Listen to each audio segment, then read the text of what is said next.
কি হয়েছে? মুখটা যে এমন ভার করে আছিস? মা বকেছে?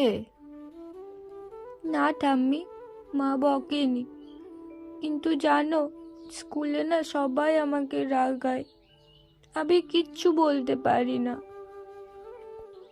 ও মা, তাই নাকি? কার এত সাহস আমার মিলিকে বিরক্ত করে? ও পাড়ার মন্টুরা, বিকেলে যারা কাল এসেছিল ওরা ওরা সবসময় আমাকে রাগায়। আমি বাপিকে সব বলে দেব।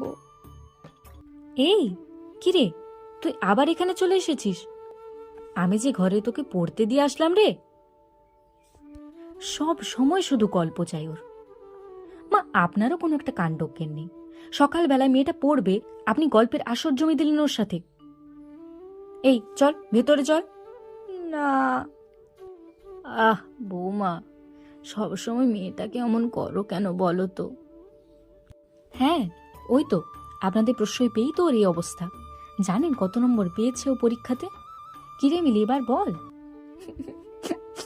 ওহ, মিলি, যা তো মা, পড়ে নিয়ে আসবি। আমি তোকে তখন গল্প শোনাবো, বুঝলি? যা, পড়ে নিয়ে আসবি আমার কাছে।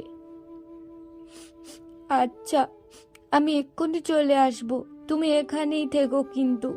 হ্যাঁ রে মা, এখানেই থাকবো। যা, পড়ে ফিরে আয়। অনেক হয়েছে, চল এবার। এক্ষুনি খাটের উপর গিয়ে 5-এর নামতাটা লিখে রাখবি। আমি একটু পরেই যাচ্ছি দেখতে। আর যদি উঠেছিস না রে,